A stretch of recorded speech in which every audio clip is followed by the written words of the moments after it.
Pada pertemuan kali ini kita akan membahas soal-soal yang ada di bimbel UTBK. Ada 10 soal yang saya tampilkan di situ, akan kita bahas satu persatu. Kita mulai dari nomor 1. Di situ kita akan mencari bangun yang memiliki satu simetri putar dan satu simetri lipat. Satu simetri putar itu berarti kalau diputar itu hanya akan menemukan bangun yang sama ketika dia kembali ke posisi awal. Contoh, kita mulai dari misalkan di sini persegi panjang, bukan persegi berarti persegi panjang. Kalau dia saya putar ke kanan gitu, nanti dia akan membentuk seperti ini. Ini belum kembali ke posisi awal. Kemudian saya putar lagi nanti seperti ini.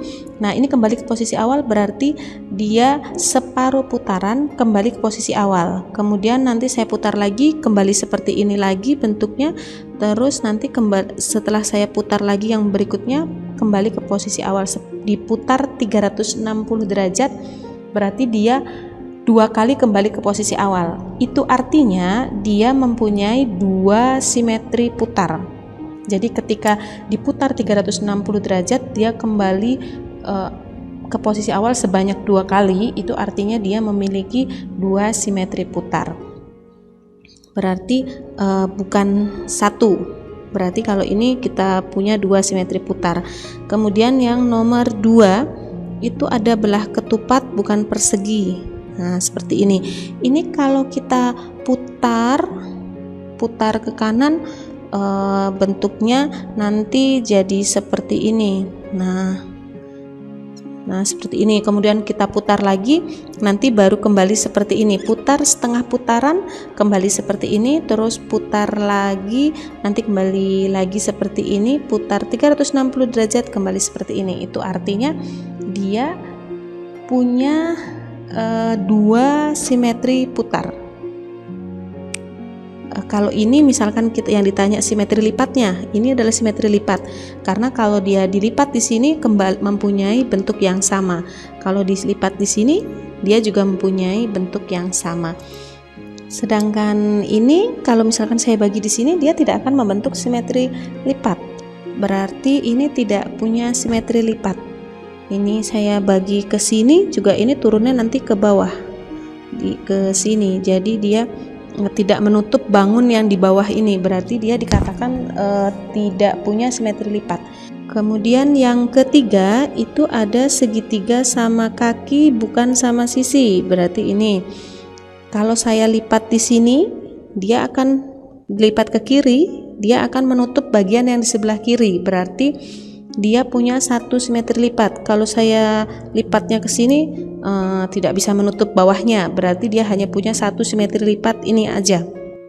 Untuk simetri putar, kalau saya putar ke kanan nanti jadi seperti ini, tidak bisa beda ya kan. Terus saya putar ke bawah nanti jadi seperti ini, putar lagi ke kiri nanti bentuknya jadi seperti ini, putar 360 derajat baru kembali seperti ini. Jadi ketika diputar 360 derajat baru kembali ke posisi awal 1 kali, maka dikatakan bangun ini mempunyai 1 simetri putar. Berarti ini tadi 1 simetri lipat dan 1 simetri putar. Kemudian yang terakhir di situ ada layang-layang. Yang keempat, ini ada layang-layang seperti ini. Nah, simetri lipatnya ini. Nah, ini simetri lipat karena kalau kita lipat ke kiri atau ke kanan gitu akan saling menutup bangunnya. Sedangkan kalau kita lipatnya ke sini, bangun yang atas ini tidak bisa menutup bagian yang bawah. Berarti dia hanya punya 1 simetri lipat. Sekarang kita putar. Kalau kita putar ke kanan bentuknya akan seperti ini. Kita putar ke bawah nanti bentuknya seperti ini. Belum ke posisi awal, kita putar ke kiri bentuknya akan seperti ini. Kita putar lagi, kembalikan ke posisi awal, kita putar 360 derajat baru dia kembali ke posisi awal. Artinya dia diputar 360 derajat itu baru kembali ke posisi awal. Berarti dia punya 1 simetri putar. Berarti bangun yang punya 1 simetri lipat dan 1 simetri putar itu adalah segitiga sama kaki bukan sama sisi dan layang-layang. Berarti di situ ditanya ada berapa bangun? Berarti ada 2 bangun. Nomor 2, kita akan mencari bangun yang tidak mempunyai simetri lipat dan tidak mempunyai sumbu simetri. Yang namanya simetri lipat itu berarti ketika dilipat membentuk bangun yang sama ya. Kita mulai dari segitiga sama kaki di sini. Kalau kita lipat, ini sumbu simetrinya, berarti dia punya simetri lipat, berarti bukan ini. Kemudian ada lingkaran itu justru malah simetri lipatnya di sini. Ini juga simetri lipat, ini juga simetri lipat, dan ada banyak sekali simetri lipat pada lingkaran yang akhirnya dia dikatakan mempunyai tak hingga banyak simetri lipat. Yang ketiga di situ ada layang-layang. Layang-layang ini simetri lipatnya di sini. Jadi kalau dilipat ke sana nanti membentuk bangun yang sama. Berarti dia punya simetri lipat. Kemudian yang keempat nanti ada jajaran genjang. Jajaran genjang itu seperti ini.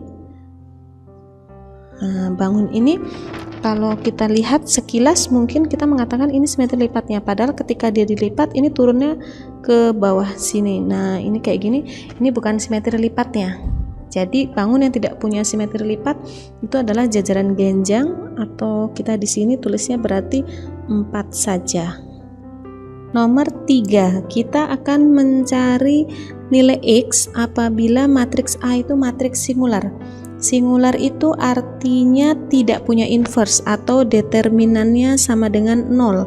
Jadi misalkan ada matriks A itu komposisinya ABCD 2x2 urdonya, maka determinan A itu sama aja simbolnya seperti ini. ABCD diperoleh dari mencarinya A dikali D ke sini dikurangi B dikali C sana. Nah, seperti itu.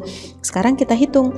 Di situ A itu matriksnya X 1, 5, X plus 4. Matriks A ini dia singular. Berarti determinannya sama dengan 0. Berarti di sini X 1, sini 5, X plus 4, ini hasilnya harus 0. Kita kalikan sekarang ke sini. Berarti ini ke sini, X dikali X plus 4 dikurangi ini ke sana. Nah, min 5 sama dengan hasilnya harus 0. Sini kalikan X kuadrat sana, terus 4X min 5 hasilnya 0. Nah, di situ yang ditanya hasil kali. Kita punya di sini A, di sini B, sini C. Hasil kalinya X1 kali X2 itu rumusnya C per A. Berarti min 5 per 1 atau min 5. Berarti jawabannya A. Nomor 4, kita akan menghitung nilai 2x min 1. Pertama kita cari dulu X-nya. Kalau determinan dari matriks 2x min 6, 3, 3 itu adalah determinannya 0. Kita lihat, berarti kita kalikan ke sana AD, terus dikurangi dengan kita kalikan yang hadapnya ke situ. Berarti 2x dikalikan 3 dikurangi 3 dikalikan min 6. Ini hasilnya harus 0. Berarti di sini 6x ditambah 18 plus dari min kali min, ini hasilnya 0. 6x sama dengan min 18, x nya min 3. Yang ditanya bukan x tapi 2x min 1. Kita masukkan x nya 2 dikali min 3 dikurangi 1, min 6 min 1 hasilnya min 7. Berarti jawabannya A. Nomor 5, kita akan mencari nilai X kalau determinan dari simbol determinan 5, 3, X plus 1, kemudian 6 ini adalah 0. Berarti ini ke sini dikurangi dengan seperti ini. 5 kali 6 itu 30 dikurangi dengan 3 dikali X plus 1. Itu hasilnya 0. Nah, ini 30 min 3 dikali X min 3, hati-hati dengan minus di sini takutnya tidak ikut terbawa ke belakang. Min 3 dikali 1 berarti min 3.